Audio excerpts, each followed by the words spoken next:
Welcome everybody to the Fake Notes podcast. Back, y'all.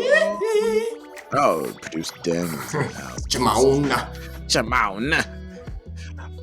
And yeah, my Michael Jackson impressions aren't good, but I will definitely say what is really good about today's episode is we're going to be answering some questions from our faking fam on the Discord server.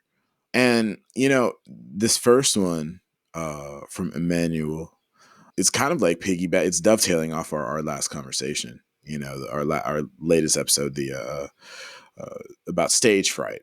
And Emmanuel asks, how do you center yourself on stage? And I think that's like a really, really profound question. And I'm wondering, like, you know, Trevor, Daniel, like, what do you personally do to center yourself on stage? Like, let's say something bad happens, you know, in the middle of a performance. And we literally just talked about this, but like, yeah, can you bring it back home for people who didn't listen to that episode? Like, what do you do to, like, something goes wrong? How do you get back in the zone? Open up first, Daniel. Since you're performing, mine will be a little bit. Center myself. I don't know. I just fart on stage and just, you know, you hold the mic down. Just let it out. You know, Shrek always says, you know, better out than in. You know what I mean? You know, in terms of centering yourself, my perception of centering yourself is keeping yourself balanced. And I think something that really helps with that is breathing. And the reason why I say that is because when you focus on your breathing, it really kind of makes you aware of what's going on in your body. Mm-hmm. And that allows me to really think about, you know, how I'm kind of positioning myself. You know, there was an exercise that I learned in a teacher training course, Suzuki Pedagogy Method. And I think it was like a presentation from one of my colleagues. And he was talking about this idea of when you breathe, you know, you close your eyes and you try to envision what the anxiety looks like, you know? And I always like to think of anxiety as like this like gooey, like slime. It's like Nickelodeon green slime. You know what I mean? Yeah, like flubber. Flubber. Oh Deep my cut. God. Deep breath. Yeah. You know how like you see on those Nickelodeon shows, like everyone gets doused in that slime. Mm-hmm. It's like disgusting, you know? Apparently it tastes really good. Does it? Is it probably just what sugar? Like tastes like green apple. Yeah, but I always envision it like that. So like he was saying that when you breathe, you tell yourself the anxiety or whatever, you know, what you're envisioning is in your body. Mm-hmm. And then as you breathe out, you tell yourself, now it's exiting my body. I find that really helps me kind of, it really centers myself, mm-hmm. you know, both physically and also mentally, because mm-hmm. centering yourself is a two-way thing from what I understand. It's a physical and a mental thing. So there's the book, The Tools, and the first tool it talks about is just that, like overcoming either the thing that's preventing you or that thing that's distracting you or the fear and anxiety.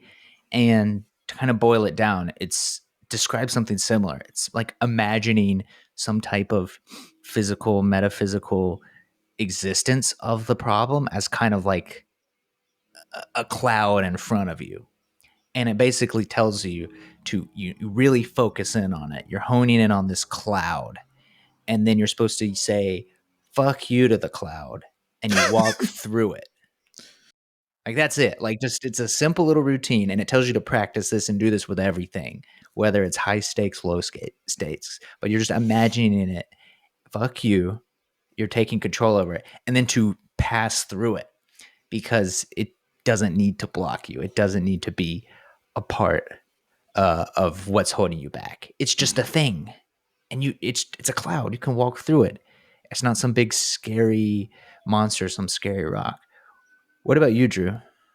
So specifically on stage, I'm like very aware of what's going on in my body, and my job that I've given myself, at least like in recent years, is to be as loose as possible. You know, if you are a weeb like me, if you imagine like you're like Naruto and like your musical ability is like your chakra network. Whenever you're tense, you're breaking the flow of like your energy moving through your body, right? And so what I tend to do is when I'm nervous, I tighten up specific parts of my body. And so my present brain that is outside of like the musical expression is telling myself it's gonna be okay. You're gonna be okay. You're not gonna die. You're not gonna die. You're gonna be okay. You're not gonna mess up. Oh, you messed up. It's okay. Let it go. Let it go. The other dialogue other than that is like, okay, I tend to suck in my stomach for some reason because like I'm very self-conscious about my stomach for some reason. And I want to look really thin and just like buff and all that stuff when I'm on stage. You do though, man. You do. I do the opposite. Okay. Because when I'm sucking it in and being self-conscious about that, I'm by being tense in my gut, I'm also tightening my diaphragm, which makes my breathing more shallow, which then leads to more tension in my shoulders. Yes. And so I've actively told myself, push your gut out, plant your feet and push your gut out. And by doing that one thing, personally, everything else loosens up. My shoulders, my elbows, my fingers, my wrists, my breathing gets deeper and I can settle into the instrument and be way more loose. So personally, what I do to center is like release as much tension as humanly possible and then try to release some more, because the more loose you are, the less resistance you're going to get to doing what you actually want to do, and the less likely you're going to hurt yourself. So that's how I center myself on stage. As a composer, we're never on stage when we're composing.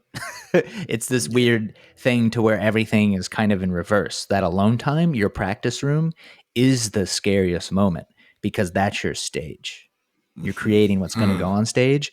And so for me, like all the mental spookiness that really holds us back, the anxieties, like it kicks in and you're kind of alone, which it feels terrible. There's perks. It's not like stage fright where you're surrounded by everyone, but you start thinking about that future performance when you're writing it, and they're booing you because your piece sucks. And but you didn't put in enough time into it, and if only you had more time, but that holds you back, and so you procrastinate it more, and then the piece sucks worse because you put in less time, and all these things kind of build up. So a lot, at least on the creative side of things, on the creation side, because you're alone, you're dealing with a lot of the same procrastination things and fears, and so looking up ways to overcome that certainly helps. We've had a lot of episodes about this, but I find it's very similar. To get into that zone is you're just bringing your attention back to something simple. It can be related or not. Meditation, bringing it back to the breath, or finding ways to distract the lizard brain, to distract the anxiety by making things simpler. It's like you've written a lot. You've created a bunch of pieces. You've done this hundreds of times. Like, stop freaking out. Also, no one's going to be really caring about your piece. They're not thinking negatively about you. They're just going to be worried, like, oh, is it cool, or did I feel something? It's their whole while what you do is very important and you can bring lots of joy into the life, it's not surgery. If you make a little error or it's not 100%, no one's going to die. And so, like, just go ahead and get that pressure off this. No one is thinking about your piece or your performance. No one is thinking about it more than you are. No one in the history will think about it more than you are. And just find some, and that's okay. Find some comfort in it. So it's going to be a part of their life. So just make it enjoyable while they're there. And so for me, it's just as simple as I got this little timer. Bought it's a little 5-minute sand timer, and I just simply turn it over and it'll go for 5 minutes. So it's just like some of these like procrastination techniques. It's so simple. When I need to sit down, I count down in reverse from 3, 3, 2, 1, taking the breath, flip the timer, and then I just go. And just a simple little ritual like that, like just tricks my brain to not worry about, living in the shadow of some great composer or how terrible it is. It's like you just gotta make stuff. And that's how I can at least center myself by doing this, making it a game, making it a super simple ritual.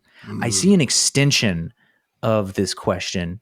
Amelie Viol, one of our Discord users, says, yes, how does one prepare for going blank related to stage anxiety? What happens when it's blank? You freaked out, you're off your game plan. It's the worst feeling, for sure. Right, Drew?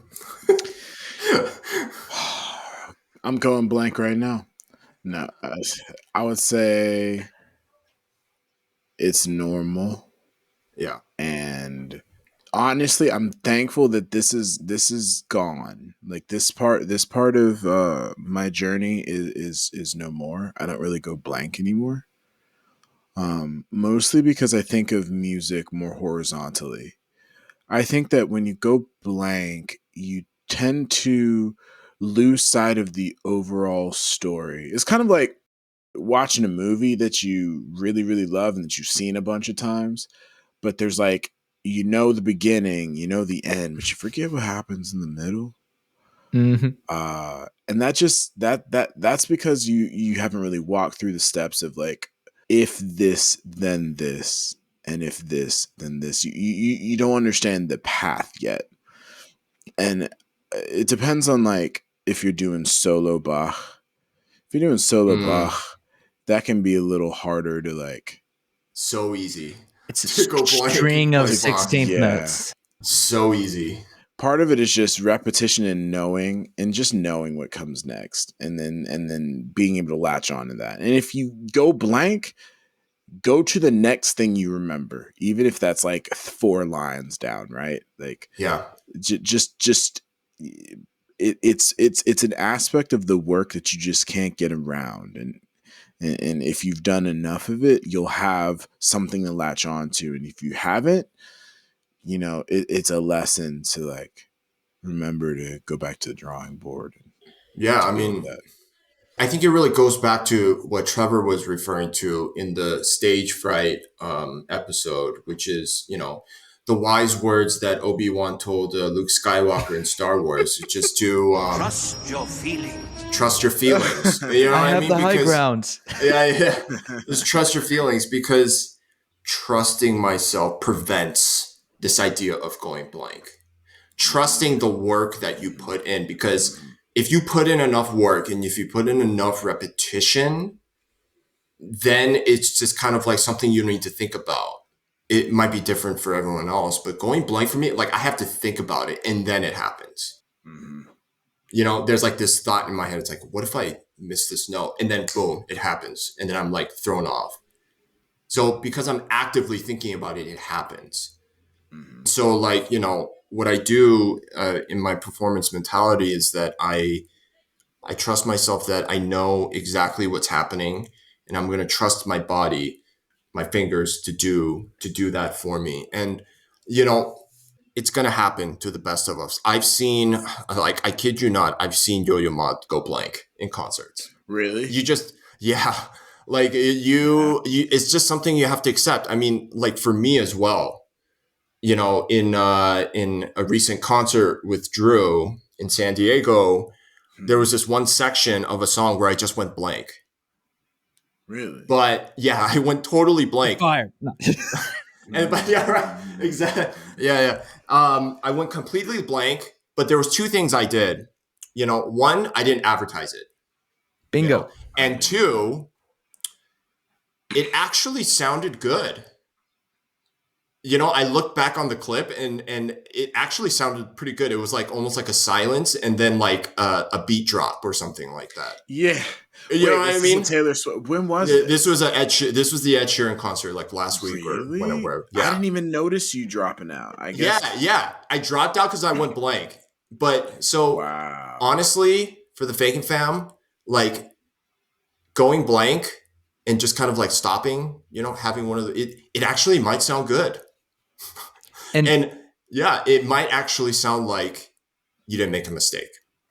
Same thing what we talked about with like you kind of should be more upset with yourself if something is perfect but not interesting than if you had taken a risk and it didn't quite pan out or failed. I think it's that's something like similar, at least in the music performance world, when you have these blanks or there's some big mistake. And that my teacher would tell us stories, something similar, but I won't spend time on this episode. I've done in the past. But basically, if we had those memory slips or if we blanked or something didn't go quite well, you'd be more upset if you telegraph that to the audience than the actual mistake itself, because it's like, listen, they don't know this piece. Even if they did, sometimes they smile. When Yo-Yo Ma forgets something, it becomes endearing. Yeah. Like, it's like, oh, wow, great. Even he can. Or it's funny. Or they laugh it off and they get going. Like, it's totally fine. It will happen to the best. You see this all the time on presidential debate stages or Supreme Court hearing confirmations, where you're asked all these high-level questions and you've been in the field and you're at the top of your game. And then they ask some, like, softball thing, hey, could you name the 3 departments of this?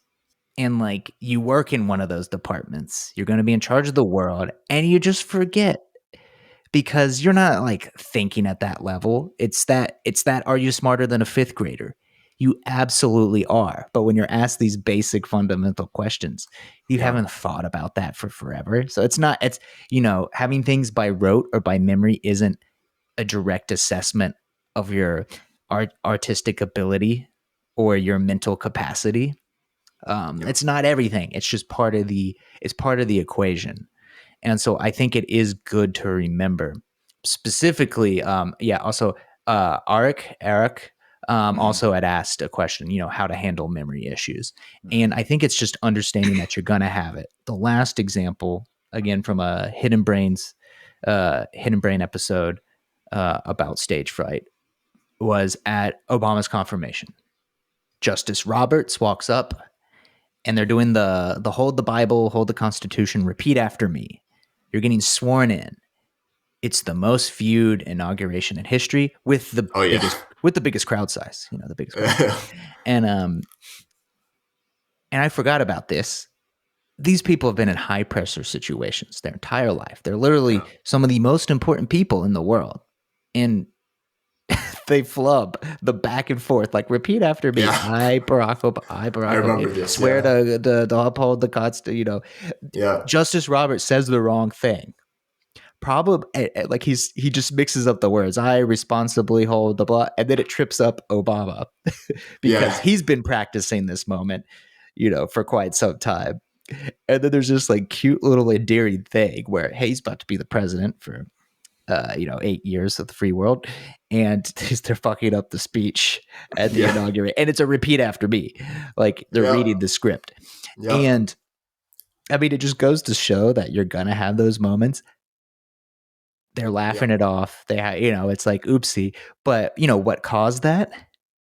It's probably because even though they've done it 100 times, he probably focused a little too much on the words. I bet he like overthought it. He starts actually thinking about it, as opposed to going on autopilot. And so one big part, I think, just to avoid the memory slips and to be more conscious of this is, as Drew and Daniel were saying, like having some way simplifying the process. Drew in the Stage Fright episode, he's not thinking note to note anymore. He's not even thinking chord to chord anymore.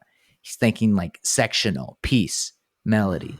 So at least for me, as long as I thought about singing the piece and didn't think this note to this note to this note, if I just sung it back, my fingers know the right position. My embouchure knows the right place I need to be because I practiced it. If I'm just thinking about the music, whenever I get distracted, I start thinking about my breathing or like, did I miss this? Or like, is it this note? I would absolutely start to fuck up. But if I just simply like sang the piece in my head or sang through my instrument, it was good. It would be okay. Yeah. Just one quick thing. I just remembered this. I thought it was funny. In my like entire experience performing, the music of Shostakovich, which is a lot of times, I promise you, like no one is ever gonna know if you made a mistake.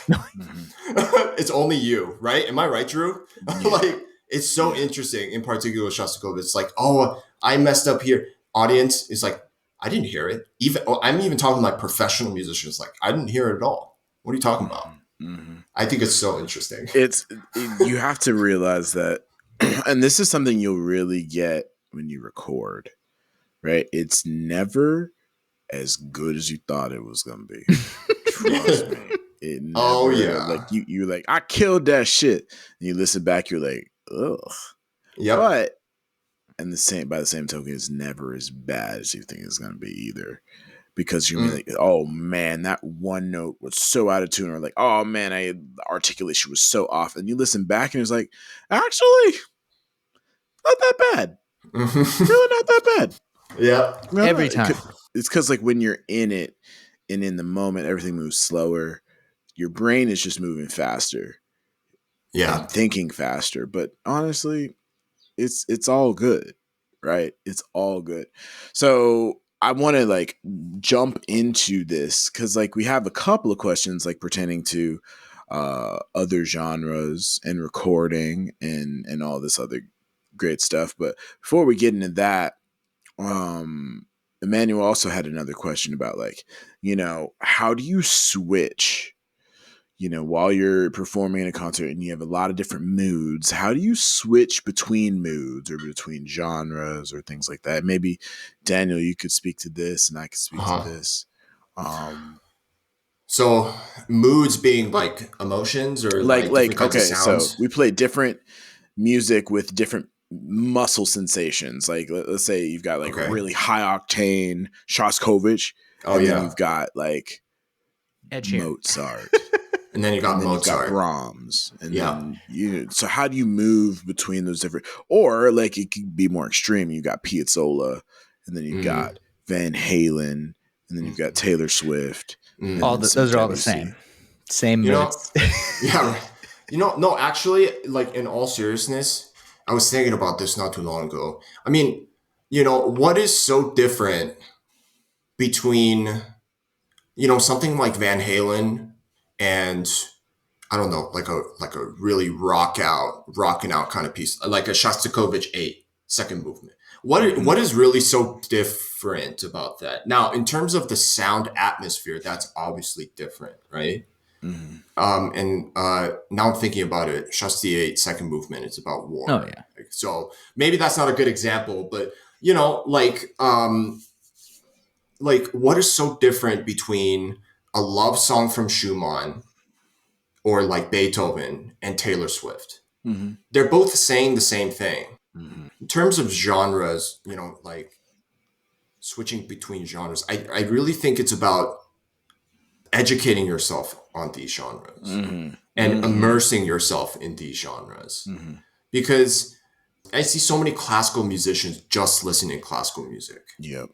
And I don't know how I feel about that. Like now granted, I grew up not knowing I was going to become a classical musician. So I was listening, I listened to rap, I listened to rock, I listened to jazz, I listened to a lot of Korean music. I listened to a lot of stuff growing up. But, my love for rap is the reason why I have a strong rhythmic foundation.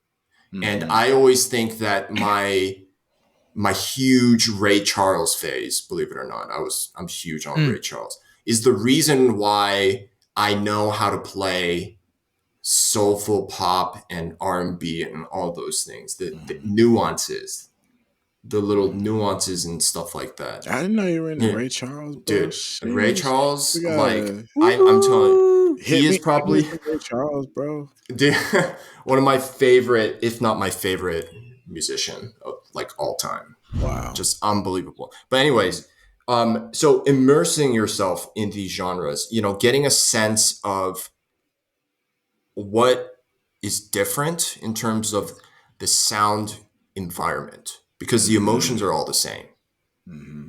you know? What And is a genre, right? It is just yeah, a way to organize the sound that has certain rules that are uniformly deployed in a certain pattern. And so like if you kind of understand that, like let's just take classical. Within classical music there are different genres. Like you don't play Bach like you play Beethoven, like you don't play Brahms, right? They all have to, like with Baroque music, you're like, okay, don't sustain. Like decay, lots of decay in the sound. The shorter note lengths need longer bow strokes, and the longer note lengths need shorter bow strokes, right? There are just certain conventions and rules that you adhere to create like a specific sound palette. And so yes, when you like what you said, Daniel, like when you learn the quote quote rules of each genre, you can then, when you approach different types of music, once you know the rules of engagement, then you just deploy the rules, yep, right? yep, And that just comes with time and education and yep, immersion. yep, And I exactly. can definitely I verify what you said, Daniel, about like just like ornaments and just feel and vibe. The more you Nuance, listen to it and the more you nuance. actually try to emulate it, the Yeah, more it'll just become your language too. yeah, It's like you're like Kakashi the copy ninja.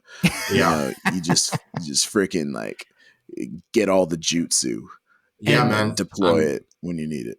I'm taking a couple pages out of your playbook at the moment in terms of soulful melodies. If you Word? haven't noticed, Nah, because talk to you know me. how to you know how to play a mean soul melody in terms of ornamentation. Like before the note, to the note. Oh yeah, the Yeah, I've been doing a lot of that lately.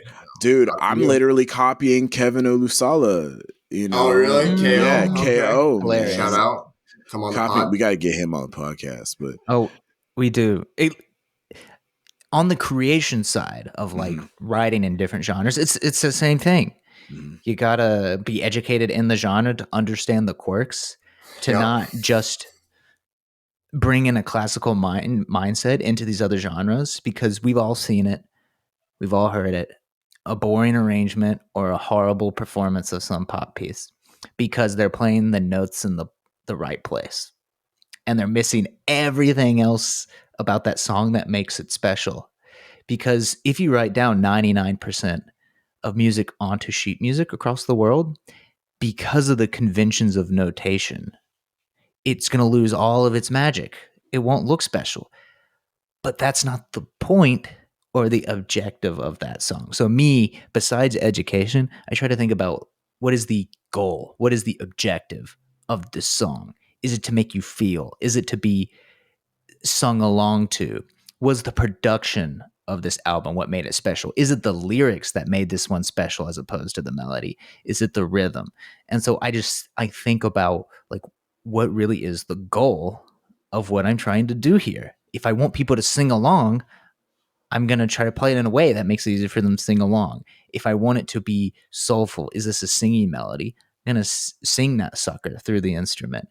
And it's just the same exact thing when it comes to like switching mindsets, which is something I have to do a lot of. Writing music for a trailer is very different than writing music for a super contemporary dance piece. Mm. And so, like, how did I do this at the same time?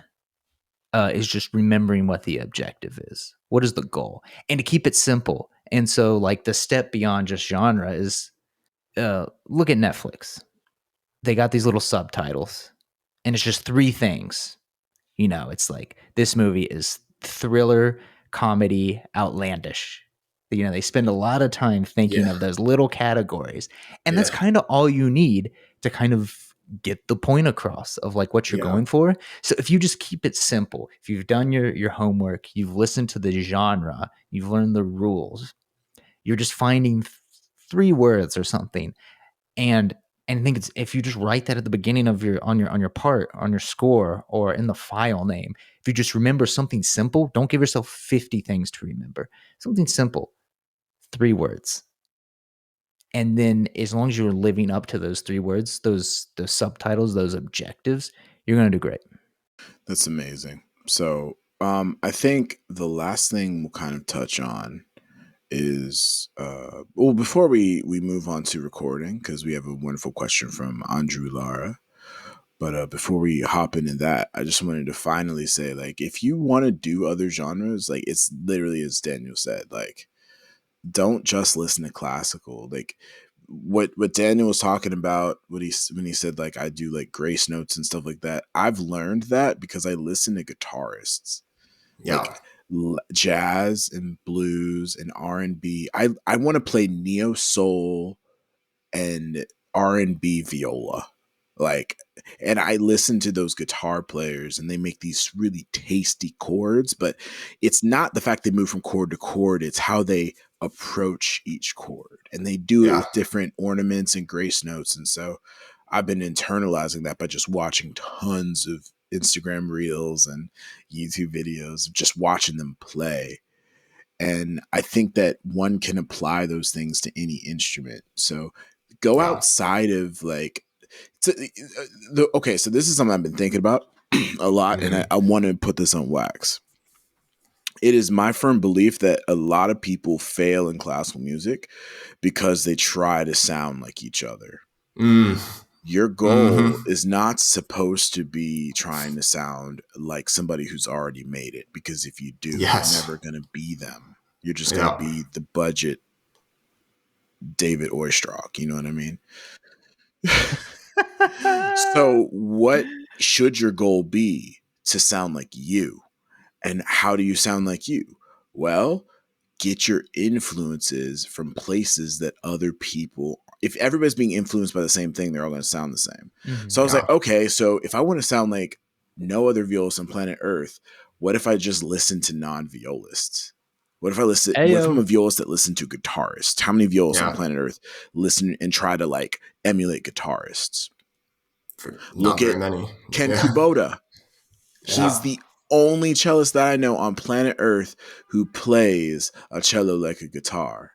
And now there are people adopting that technique. He's trailblazing. He's creating a whole new way to think of the instrument.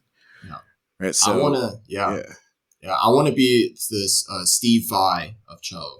Steve, can you explain that? I saw that in the Spotify playlist. I was like, I thought only I knew about Steve Vai. I had no idea Daniel was in Steve Vai. It's a guitar. He's a guitarist. He's like the Paganini of electric guitar. Yeah, really. He is incredible. Incredible. He's one of those. Yeah, it's the guitarist. Like if you're interested in virtuosic guitar. Oh yeah, like it's not music for like publicity. It's music for guitarists.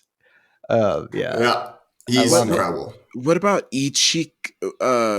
He's like a guitarist on Instagram. Ichika Mo. Do you know who I'm talking about? No. Yeah, Ichika_Mo. So it's ICHIKA_Mo.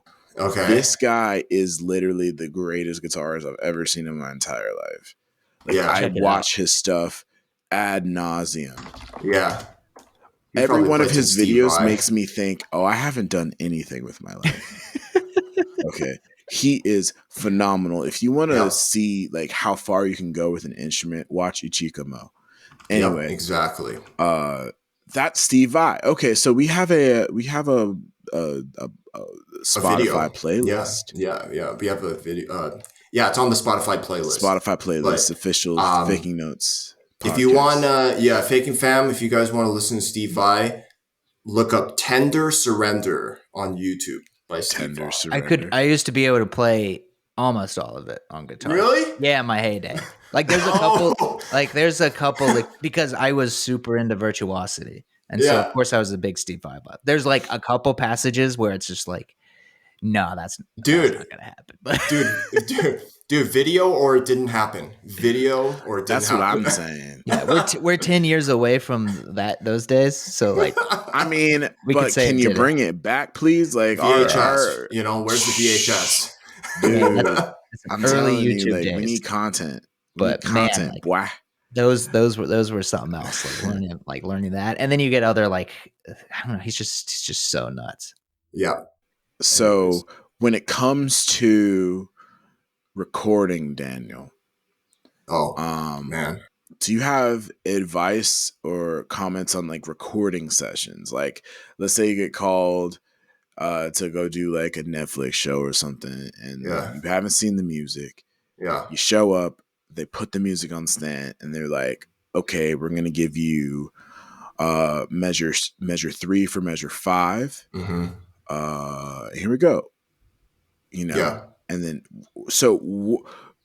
do you personally have like anxiety when it comes to recording? And is it different than being on a stage? Okay. Well, first off, I'm looking at this question. I'm wondering, by recording sessions, do you mean like a Netflix thing or like a recording session for like a pre-screen recording? Let's do both. Let's run Okay, both let's do scenarios because I both. think they're different. Yeah, Mhm. yeah, So for sure. let's start Absolutely. with the first one. So, I mean, I don't have as much experience in terms of, recording for like a film or TV show like you do, Drew. But what I've noticed is that there's always a sense of like anxiety for me going into the recording. And I think it's just because like I'm not sure what's going to happen and like, getting to the place also. But then once I sit down in the chair and I take a look at the music and I get acquainted and like meet all the people, I look at the music, it's almost like I'm very centered and I'm comfortable. Like it's like, oh, this is not bad. This is going to be fun, And then kind of a funny thing, but also serious. Like, how much do you practice with the metronome? Because if you practice more with the metronome, these sessions are going to go much better for you. You know what I'm saying, Drew? With the click tracks and everything. Yeah. People don't practice with metronomes, and it fucking shows, dude. It's crazy. It shows. But that's how you internal look. You cannot avoid it. Even jazz cats play with metronomes. People who play rock, prog rock, people who play screamo, and like any genre that you can imagine, you have to have a basis of internal pulse. So, but when it comes to recording for a pre-screening or recording for an Instagram, okay, video, so like, how's that different for you? I mean, in terms of, I have my fair share, but I also prepare a lot of my students for, and I actually just prepared my first student for a pre-screening college recording. And it was stressful, but, there are a couple things that I really try to really communicate, at least to myself, and remind myself, and also communicate to my students, which is, don't spend all day recording. Don't spend 9 to 10 hours. When you record for 9 to 10 hours, it's like, you're trying to get the perfect take. And there's no such thing as a perfect take. So, and then on top of that, your body can't do 9 to 10 hours of playing. And especially high octane. And not only that, your body and your brain can't listen through all those takes. Like, because what happens? What happens? Because just jumping in here, because I'm typically on the other side. I'm pressing record. There's a film or something else, and I know that if we do 13 takes of this, I'm not listening to 13 takes of this. If it's this is for Disney and like you're getting paid a bunch and like this is a life or death career changing moment, I'm going to sift through all those. But in the reality of the situation, and even for big projects, the person on the other end doesn't even have time to go through all those. So it's just a waste. There might be a warm-up take or two. But my advice is go in there, kind of have a number, a smaller number. Like, how many of these would I actually want to listen through? And like, stick with that. Like, your brain's going to be tired. It's just going to keep getting worse, and you'll start noticing things that you need to fix, but you don't have time to fix those. So I think I recently watched a video, just some YouTuber who was talking about editing comedy, and I can't remember the names, but it was the guy who edited.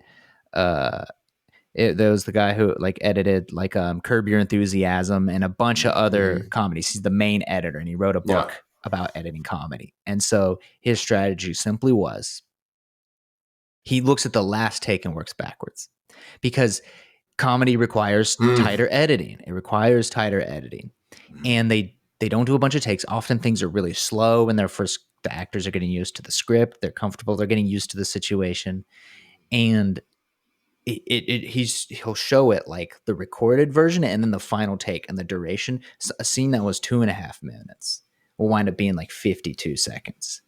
And he's like, more often than not, what I'm taking is like the second to last take or combinations of that, like never really making it the first, because you get all the nerves out.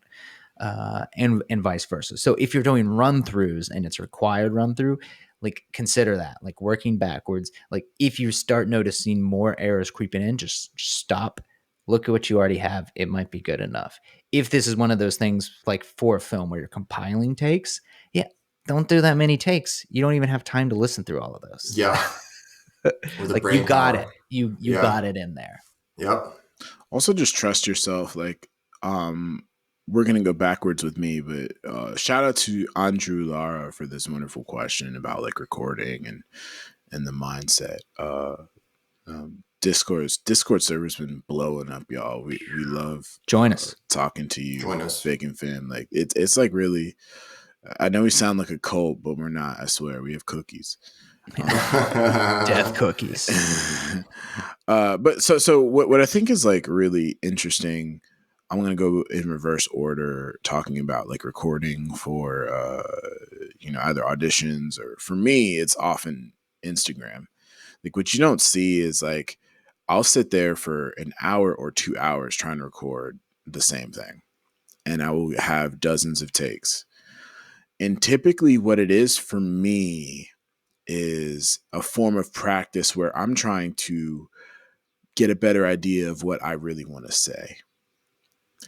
And when you record yourself so intensely, you actually get so much better at knowing what's happening in real time, because you have to go back and listen to what you just did.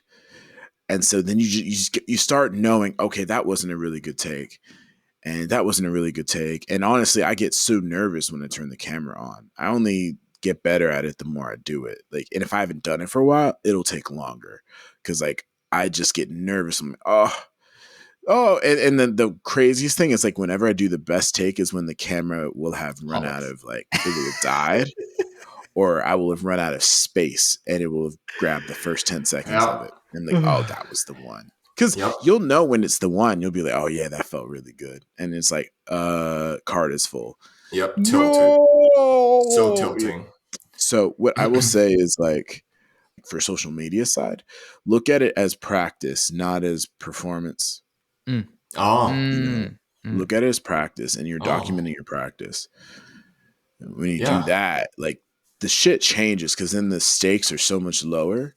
And then you can then get started a personal conversation of like, how can I make this as interesting as possible? Like, how quietly can I play here? Or how dynamic can I make this phrasing?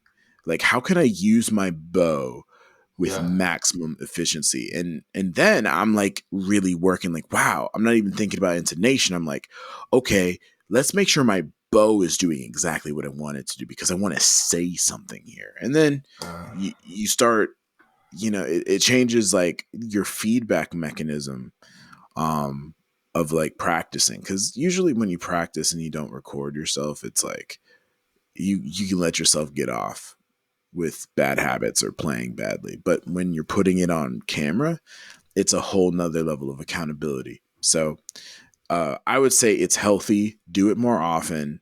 And if you find yourself losing concentration, take a break. And when it comes to recording for auditions and stuff, give yourself 2 recording days and only set aside 3 hours each day. Yes.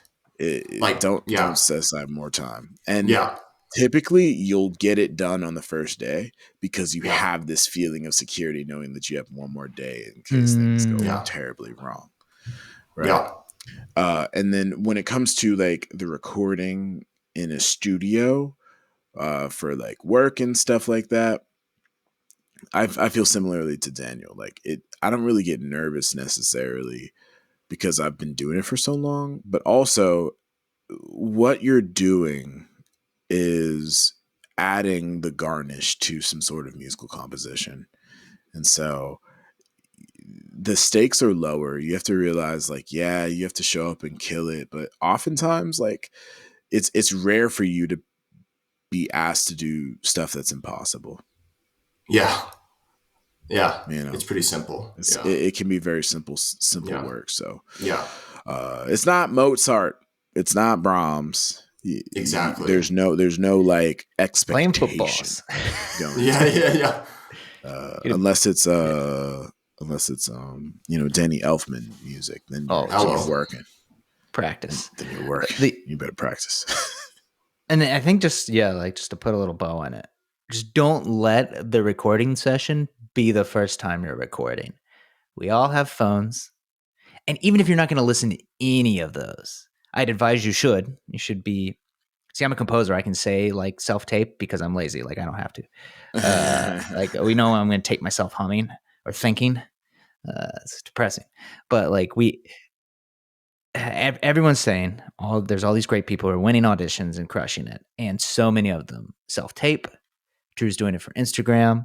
Like we're like doing all these mock performances. Just like whenever you're doing something high stakes, which a recording session can be, it can be very expensive. It's for a pre-screening tape. It's for some film thing, and the more you do it, the less it'll feel scary. But also, just as long as you put up that phone, you got the voice memo. You don't even need to listen to it, or you put up the phone, you got the camera going, you're videoing yourself.